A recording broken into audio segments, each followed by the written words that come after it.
Olá, pessoal, bem-vindos a mais uma aula da disciplina Jornalismo, Histórias em Quadrinhos. E hoje a gente vai continuar falando sobre a história dos quadrinhos, ok? A gente tinha comentado na última aula que os quadrinhos de super-herói tinham feito muito sucesso ali na década de 40, mas tinham entrado em declínio no final da década de 40, logo depois da Segunda Guerra Mundial. As editoras começaram a procurar outros gêneros que interessassem mais aos leitores da época, né? Esse primeiro período foi chamado de Era de Ouro dos super-heróis. E acontece no final da década de 60, ou seja, 10 anos depois, começa o segundo grande momento dos super-heróis, que é chamado a Era de Prata. Essa Era de Prata começa com esse personagem aqui, que é o Flash, que todo mundo conhece, mas que o da Era de Ouro, você tem aqui os dois, né? O da Era de Ouro, ele é o que tinha esse capacetezinho, essa roupa com a calça azul, as botas vermelhas e tal. Essa versão que a gente conhece, a mais famosa, inclusive a que aparece no filme, no desenho animado e tal, é a versão da Era de Prata.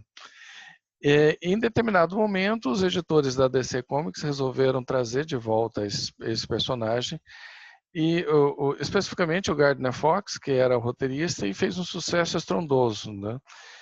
E aí os editores disseram, não, olha, já que o Flash está dando certo, vamos trazer de volta a Sociedade da Justiça, que era um grupo lá da década de 40 que juntava os principais super-heróis. Só que eles chegaram à conclusão de que Sociedade da Justiça não era um bom nome.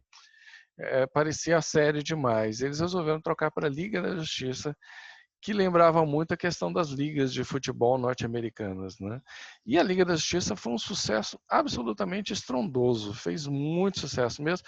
Agora, o que tinha de diferente? A grande diferença é que a pegada aqui não era mais a mesma pegada da Era de Ouro, a pegada era muito mais relacionada à ficção científica, lembrando que aí a gente estava vivendo a corrida espacial, era um outro momento, né? Então, por exemplo, a maior parte dos personagens, o Shazam, por exemplo, ele ganha seus poderes lá na década de 40 graças à magia. Aqui os heróis todos são científicos ou pseudocientíficos, ok?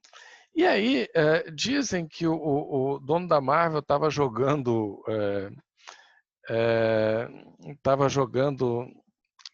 com o dono da DC, né? E eles costumavam ter alguns encontros finais de semana e tal, e o dono da DC disse para ele, olha, a gente tem um personagem aqui, lembra dos super-heróis? A gente está voltando com eles, a Liga da Justiça está fazendo muito sucesso.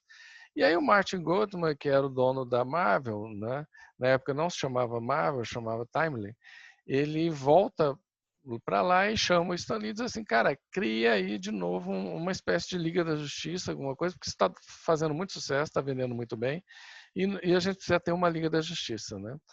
E o Jack Kirby e o Stan Lee, em vez de fazerem uma simples cópia da Liga da Justiça, que seria mais ou menos o que seria depois dos Vingadores, eles resolvem fazer algo completamente diferente, que é o Quarteto Fantástico, que foi um grupo que revolucionou totalmente a forma como os super-heróis eram mostrados até então. Os super-heróis, normalmente, eles eram muito bonzinhos, eles eram muito amigáveis, eles tinham identidade secreta, eles tinham uniforme, né? O Quarteto Fantástico era absolutamente oposto disso. Para começar, eles brigavam o tempo todo, eles discutiam entre si, eles tinham problemas, né, da vida cotidiana das pessoas, e eles não tinham identidade secreta, ou seja, a identidade deles era a identidade realmente que as pessoas conheciam. Esse grupo Quarteto Fantástico, essa é a capa do número 1, ele vai fazer um sucesso assim absurdo, que vai transformar a Marvel na maior editora de quadrinhos, provavelmente do mundo, né? Ou pelo menos do mundo ocidental. E aí surge o que o Stan Lee chama de Casa das Ideias. Outra diferença também é que esses personagens, aí eu coloquei o Doutor Estranho, o Thor, o Homem-Aranha, o Hulk, além deles serem personagens muito mais humanos, havia uma cronologia entre as histórias, ou seja, o que acontecia numa história interferia na outra história, e havia uma interligação entre as histórias também, ou seja, o Thor podia enfrentar um vilão dos X-Men, por exemplo, né? O Homem-Aranha podia encontrar com o Hulk no meio do caminho. Então as pessoas sentiam, e o Stan Lee usava isso como estratégia de marketing também, porque se a pessoa lia o Hulk, e ela encontrava um Homem-Aranha na história do Hulk, ela tinha tendência também de comprar esse gibi, né? E aí começa depois, já no final da década de 60, começa a Era de Bronze. Curiosamente, a maior parte dos pesquisadores considera que a Era de Bronze é a melhor fase dos super-heróis. A Era de Bronze começa exatamente quando os hippies tomam o poder nas grandes editoras. A DC Comics ela era famosa pelos os desenhistas, roteiristas iam trabalhar de terno e gravata, só para vocês terem uma ideia. Era extremamente sério, era como se fosse um trabalho burocrático. E a Marvel, como a Marvel não tinha dinheiro para pagar tão bem esses caras, né? Ela não tinha, não podia pagar o mesmo que a DC. O Stan Lee não pagava tanto, mas dizia assim: olha, você vai ter liberdade criativa para você fazer o que você quiser. E de repente junta um monte de gente, né? São os hippies ali, todo mundo cabeludo, todo mundo de sandália e tal. Começa a invadir a Marvel e eles criam trabalhos absolutamente fenomenais. Eu destaco aí, né, o Doutor Estranho, do Steven Englehart, o Dreadstar, aliás, o Dreadstar não, o Varlock, né, que é do Jim Starlin, que é quando surge o personagem Thanos.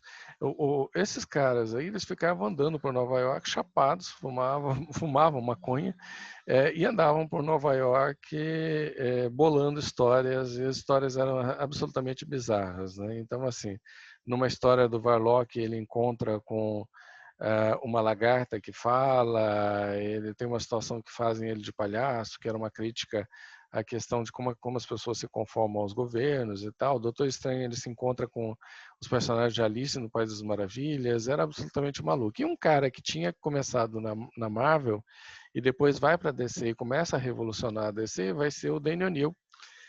Junto com o Neil Adams, ele faz a série do Lanterna Verde, do Arqueiro Verde, que é uma série que muda completamente.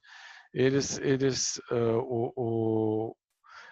deixam de se preocupar com os grandes problemas da humanidade, né, com os grandes monstros, as grandes invasões extraterrestres, e começam a perceber que os verdadeiros problemas estão realmente no mundo, que as pessoas passando fome, todas as situações que a gente conhece do dia a dia, que aqui na Amapá, por exemplo, a gente vivencia, né? Então, políticos corruptos, etc., drogas e tal. Aqui um pouquinho, né, a gente fugindo um pouquinho dos Estados Unidos, a gente tem o chamado quadrinho franco-belga, que é uma escola muito forte. Essas histórias são publicadas em álbuns, em quadrinhos semanais, quase como se fossem umas revistas, em fascículos, e depois são reunidas em álbuns de luxo. Exemplos disso é a Tintin, a Spirou. A Tintin, inclusive, ela foi publicada em Portugal e ela chegou a vir para o Brasil.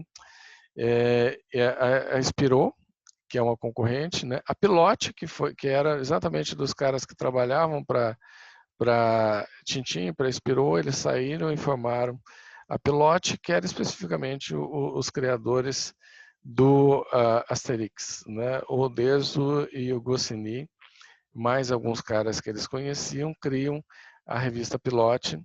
Em 1975, é um pouco uma coisa de geração, né? Então você teve uma primeira geração que era a geração Tintin, aí depois você teve a segunda geração Spirou, que era um pouquinho mais revolucionária, e aí a geração Pilote era uma geração muito mais revolucionária. Então, assim, eles não queriam mais ficar presos ao padrão do que era a Spirou e a Tintin. Eles criam a Pilote.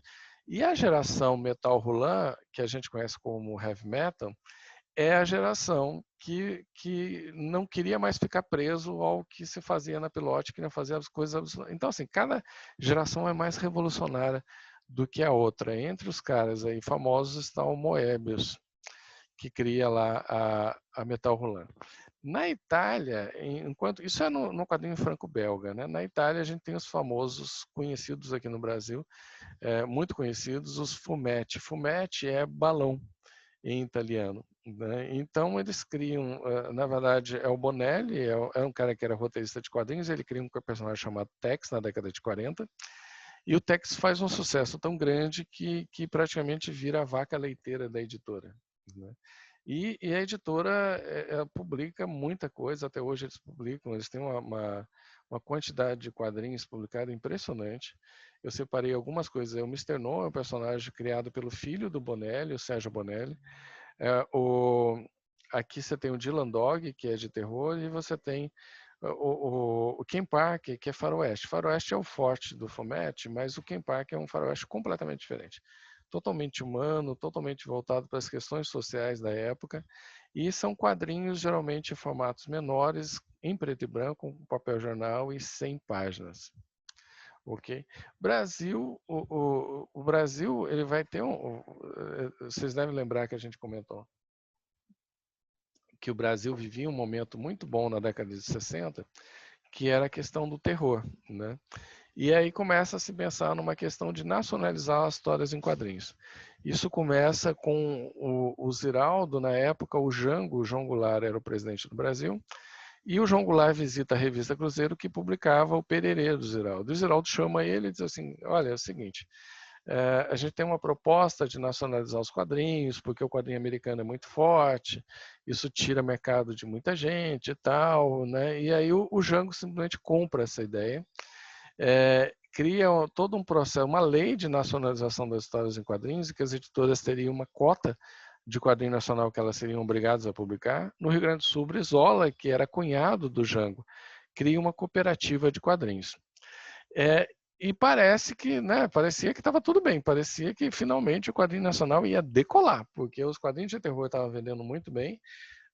Tinha um presidente que era muito favorável à nacionalização dos quadrinhos, um governador do Rio Grande do Sul, que era o Brizola, muito favorável. Aí vem o golpe militar de 1964. Pouca gente sabe disso, mas a primeira categoria que foi perseguida pelos militares foi a dos quadrinistas. Só para vocês terem uma ideia, o Maurício Souza era o presidente do sindicato dos quadrinistas, ele teve que fugir, ele se refugiou na fazenda do dono da SICA, eles eram muito amigos dele, e eles acolheram ele lá e meio que esconderam ele dos militares, né? E aí, assim, simplesmente todo aquele processo, e eles começaram a perseguir muito a questão de quadrinhos de terror, que era o que vendia muito bem no Brasil. Era a única coisa que não tinha, geralmente, concorrência americana. Nessa época chegam também os chamados heróis Shell. Então, é considerado uma época, e dizem que os militares facilitaram muito a entrada dos heróis Shell exatamente para diminuir a força do quadrinho nacional. Os heróis Shell eram nada mais, nada menos do que os heróis da Marvel. Né? No final da década de 60, surge lá em São Paulo uma editora chamada Edrel, que vai ser a primeira a publicar mangá no Brasil. Eles começam com o Pequeno Ninja, o Samurai, que é desse cara aí, o Claudio Seto, esse vai ser o grande mestre do quadrinho de mangá no Brasil.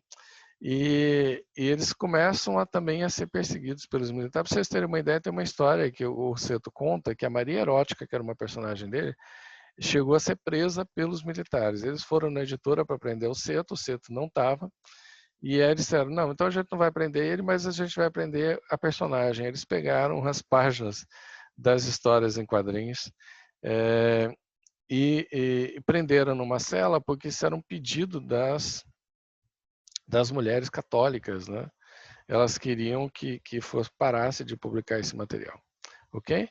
Esse vídeo termina aqui e a gente vai até a próxima